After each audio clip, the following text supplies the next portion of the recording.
भगवान शिव तपस्या में लीन थे। माता पार्वती जी ने गणेश जी और कार्तिकेय जी को भोजन दिया, पर उनका मन बहुत उदास था। तभी नारद मुनि वहाँ आ जाते हैं। नारायण नारायण, प्रणाम माते। प्रणाम देवर्षि, आइए भोजन ग्रहण कीजिए। खीर पूरी माते, महादेव को भी खीर बहुत पसंद है, परंतु वे हैं कहाँ? कहीं दिखाई नहीं दे रहे।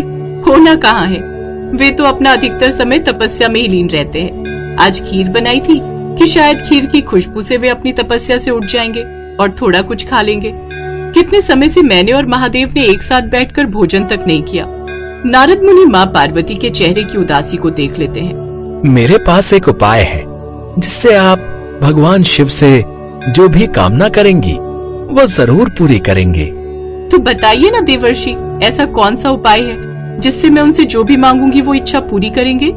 माते, अगर आप श्रावण मास में की जाने वाली कावड़ यात्रा करके गंगा जल से महादेव के शिवलिंग का अभिषेक करेंगी तो महादेव अत्यधिक प्रसन्न होंगे। कहते हैं जो भी भक्त सच्चे मन से कावड़ यात्रा पूरी करता है, भगवान भोलेनाथ उस भक्त की इच्छा बहुत जल्दी पूरी करते हैं। आप इस कावड़ यात्रा का लाभ उठाकर महादेव को प्रसन्न कर सकती हैं, किंतु इस यात्रा को पैदल ही चलकर पूरा करना होता है। इसके लिए आप किसी भी शक्ति या फिर चमत्कार को अपने लिए उपयोग नहीं कर सकती। तभी आपको इस कावड़ यात्रा का पूरा फल प्राप्त होगा। भगवान भोलेनाथ को प्रसन्न करने के लिए आप जानते हैं देवर्षि, मैंने वर्षों कठोर तपस्या की थी, तब जाकर प्रभु मुझे पति रूप में प्राप्त हुए थे। तो फिर मैं उनके प्रेम को पाने के लिए कोई भी कठिन तपस्या कर सकती हूँ। इसलिए मैं कावड़ यात्रा अवश्य पूरी करूंगी। माता पार्वती ने ठान लिया था कि वो कावड़ यात्रा पूरी करके महादेव को प्रसन्न अवश्य करेंगी। वो एक साधारण स्त्री का रूप ले लेती हैं और एक गांव में पहुंचती हैं। क्या तुम भी कावड़ यात्रा कर रही हो? हाँ बहन, मैं पहली बार कावड़ यात्रा करने जा रही हूँ। बहुत मन था कि मैं कावड़ यात्रा करूं। सुना है कावड़ यात्रा करने से महादेव मन की सारी मुरादें पूरी करते हैं। क्यों ना हम साथ में कावड़ यात्रा करें? दोनों को एक दूसरे का साथ मिल जाएगा। साथ में? ठीक है, वैसे भी मैं बिल्कुल अकेली ही थी, आपका साथ हो जाएगा। आप मेरे घर चलो, हम फिर साथ में ही कावड़ यात्रा के लिए निकलेंगे। राधा के कहने पर माता पार्वती उसके साथ उसके घर चली जाती हैं। पर जैसे ही राधा घर में प्रवेश करती है, उसकी सास उसे ताने देने लगती है। कोई फायदा नहीं ये कावड़ यात्रा करने का। जब इतने सालों से तेरी गोद सुनी है और सारे हकीम डॉक्टर बोल चुके हैं कि तू कभी मां नहीं बन सकती, तो क्यों ये सब फालतू की चीजें कर रही है? माँ ठीक कह रही हैं राधा, और अकेली जाओगी? मैं तो साथ जा नहीं सकता, और ना ही मुझे कहना साथ चलने को।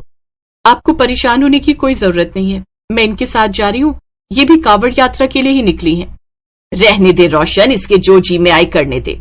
अगर अगले साल तक इसके बच्चा नहीं हुआ तो मैं साफ साफ इसे बोल रही हूँ, मैं तेरी दूसरी शादी कर दूंगी। जा अब तुझे जिस भी यात्रा पर जाना है।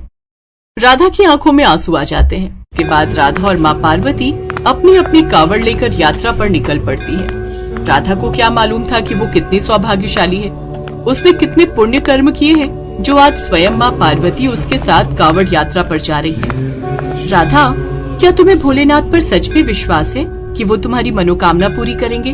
हाँ बहन, मुझे भोलेनाथ पर पूरा विश्वास है।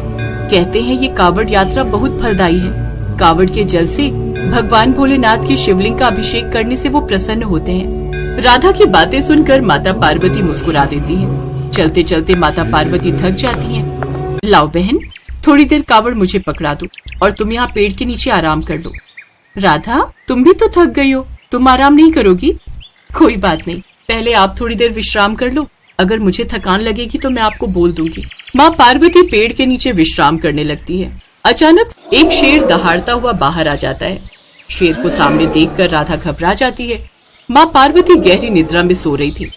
मैं भूखा हूँ और भोजन की तलाश में निकला हूँ। मैं तुम्हें खा जाऊंगा।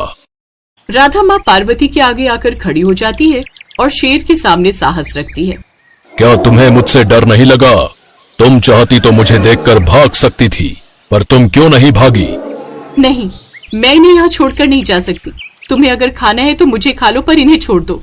ऐसा तो कोई भी नहीं करता। कि अपनी जान की परवाह किए बिना किसी दूसरे की जान बचाना, क्या ये तुम्हारी कोई रिश्तेदार है जो तुम उनके लिए अपनी जान देने को तैयार हो? हाँ, इनका मेरे से इंसानियत का रिश्ता है और इस रिश्ते के नाते मैं उनकी जान की रक्षा कर रही हूँ। तुम्हारी बातें सुनकर मैं बहुत आश्चर्यचकित हूँ। तुम बहुत नेक दिल हो, इसलिए मैं वापस जा रहा हूँ। तुम्हें मेरे से डरने की कोई जरूरत नहीं। शेर वापस झाड़ियों में चला जाता है। तभी माँ पार्वती भी नींद से जाग जाती हैं।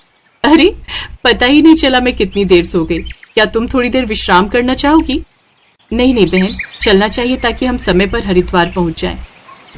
उसके पश्चात माँ पार्वती राधा के साथ गंगा नदी से जल भरकर वापस गांव लौट आती है। माँ पार्वती राधा के साथ शिवलिंग की पूजा करती है। तभी शिवलिंग में से महादेव प्रकट होते हैं। महादेव को देखकर माँ पार्वती मुस्कुरा देती है। पार्वती, तुम और यहाँ पृथ्वी लोक पर? मैं तो तुम्हें कैलाश पर ढूंढ रहा था, फिर मुझे पता चला कि तुम कावड़ भरने गई हो। माँ पार्वती? मतलब आप साक्षात माँ पार्वती हो? माँ पार्वती अपने साक्षात रूप में आ जाती है। हाँ राधा, मैं धरती लोक पर कावड़ यात्रा के लिए आई थी और तुमने उसमें मेरी बहुत सहायता की। महादेव, राधा बहुत अच्छी है। इसे आशीर्वाद दीजिए कि इसे शीघ्र ही संतान की प्राप्ति हो। मैं जानता हूँ देवी पार्वती, राधा ने हर कदम पर अच्छाई का प्रमाण दिया है। मैंने ही शेर का रूप धारण करके राधा की परीक्षा ली थी। राधा उस परीक्षा में सफल रही। मैं राधा को उसकी सच्ची भक्ति का फल अवश्य प्रदान करूंगा। राधा की आंखों में खुशी के आंसू आ जाते हैं। भगवान शिव और माता पार्वती राधा को आशीर्वाद देकर वापस कैलाश लौट आते हैं। स्वामी, मैंने भी कावड़ यात्रा पूरी की है। अब समय है आपका मेरी भी इच्छा पूरी करने का। अब आप कुछ समय के लिए तपस्या में लीन न रहकर मेरे और बच्चों के साथ कुछ समय बिताएं। पता है, मैंने आपकी पसंद की खीर पूरी भी बनाई थी, आपने वो भी नहीं खाई। तो कोई बात नहीं, आज बना लो। आज मैं तुम्हारे और गणेश, कार्तिकेय, नंदी आदि सबके साथ मिलकर भोजन करूंगा। तभी नारद मुनि भी आ जाते हैं। देखा माते, कावड़ यात्रा का कितना शुभ प्रभाव है। अब तो आप मान गई कि कावड़ यात्रा करने वाले सभी भक्तों की इच्छा महादेव अवश्य पूरी करते हैं। बिल्कुल देवर्षि नारद, आप बिल्कुल सही थे।